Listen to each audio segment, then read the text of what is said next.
Okay, welcome to test stream number 999. Well, it seems like it anyways.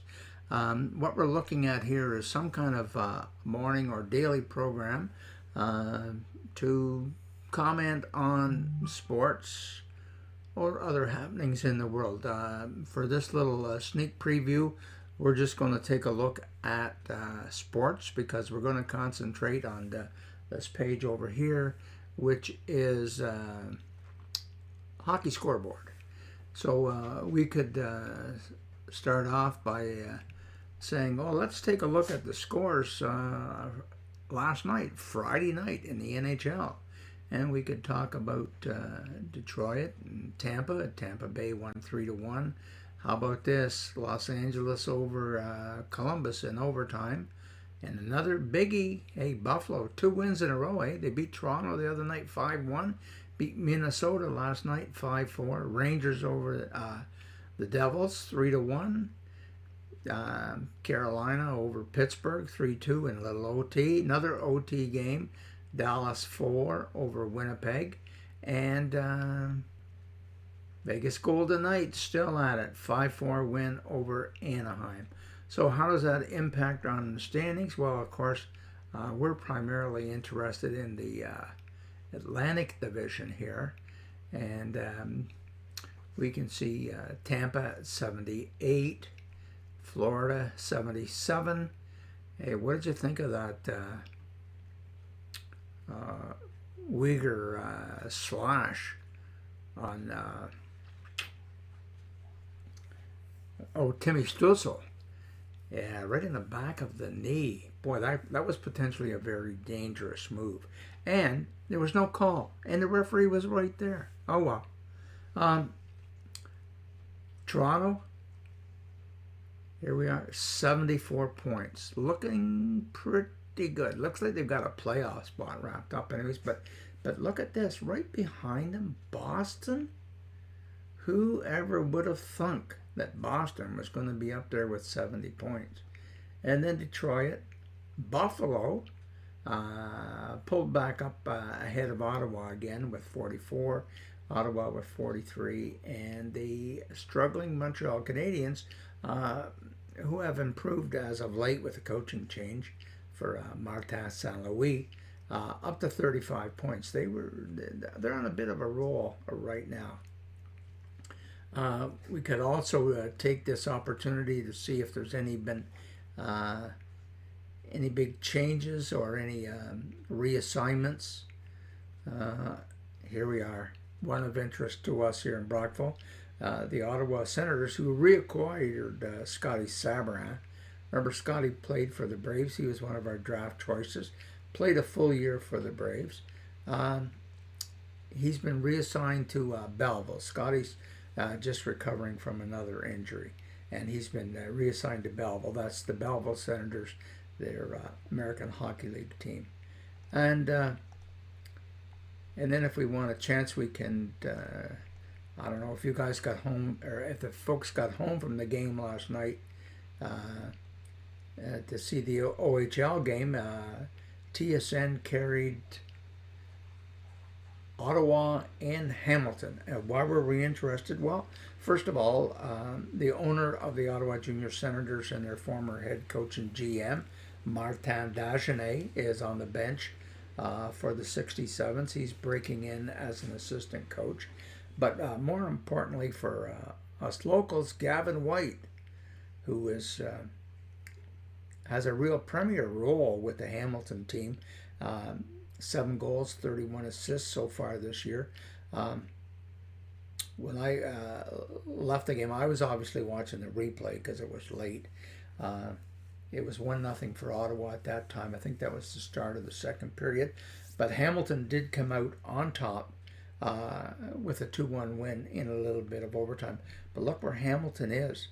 First place in their division with 72 points. Followed by Kingston, who were doormats for a very long time. Kingston's got 63, and they're comfortably ahead of Oshawa, Ottawa, and Peterborough Petes.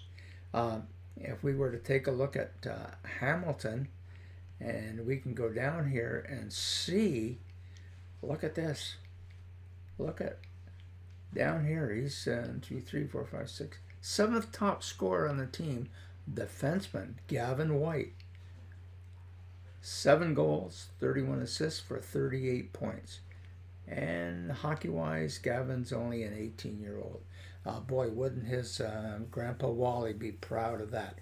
I'm sure he would have been there pounding on the glass in Ottawa last night. Not sure. I guess we have to scroll a long way to get to another one we want to talk about. And that is, of course, our own CCHL, because we did have a slew of games played last night. Let's look at the scores from last night. Kempfel 73s came out on top of Navan 6-3. Another surprise, Rockland with a shootout win over first place Ottawa 4-3. Pembroke hung on to beat Carleton Place 4-3, and at our own Memorial Centre, in a very close game that if you heard Q do the play-by-play, you heard his call at the end of the game when Smith Falls hit the crossbar. I don't know if the buzzer was going, had just gone, or was about to go. But Braves hung on for a 3-2 win, which enables them to maintain first place in the Robinson division, although Pembroke is tied with points, but Pembroke's played one more game. And so overall, Ottawa will be in first, Hawkesbury in second with 60 points, and then the Braves in third at 54. Quite a season. And if we take a look at the leading scorers in the CCHL, Sean James, who we saw in action at the Memorial Centre last night, Sean played in all the critical situations. He did pick up, I think, 1 assist last night. Brody Fournier, also for the Bears, 25 goals, 23 assists. I think if we had 11 scorers here, we'd see Ryan Bonfield right there. One other component that we might have in this would be, as a way of introducing the news at least, I could switch to the CTV news and put up the graphic, 5 things you should know for today. But that is pretty well. We should take a look at this. Northern Ontario League. Timmins have been nudged out of the top spot. They have been in first place for quite a while. Hearst has moved in ahead of them. Of course, Brockville boy Gavin McCarthy's in goal for Timmins.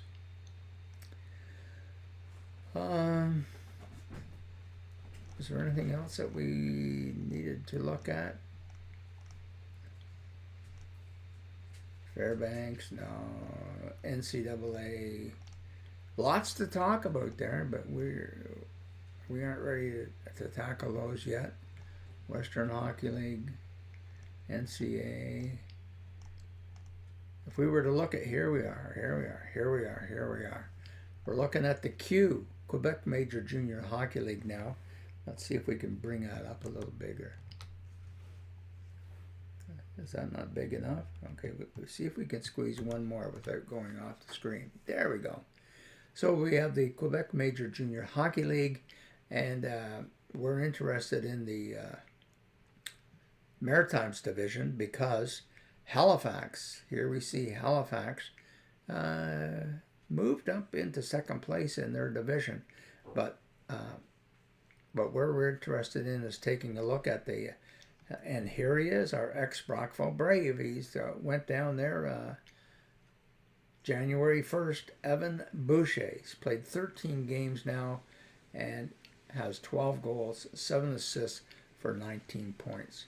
Quite an accomplishment for undrafted, unprotected, or whatever. It really took the wind out of the sails of the Braves, but we've managed to recover, I think, pretty well.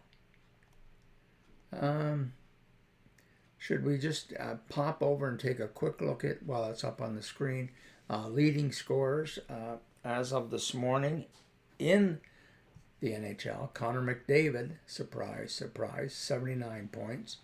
Teammate Draisaitl with 78 points, and Jonathan Huberdeau from Florida with 75, and then our own personal hero, Auston Matthews, number 34 for the Leafs, 37 goals, 31 assists for 68 points. Not bad, not bad, not bad. Okay, well, I guess that's enough of our sample for now. I think you have an idea of what we can do and what we might be able to do and what we are going to do with whatever this show is going to end up being called.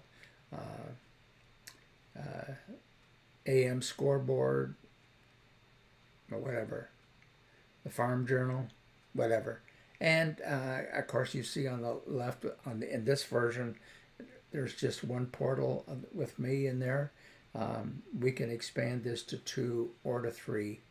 And the other thing that I can't demonstrate now, but if we were actually live with a viewing audience, any comments that would appear in YouTube, I could scroll on the screen. Okay, well, that's it. You've seen it on there, and maybe we'll get around to starting doing this regularly next week.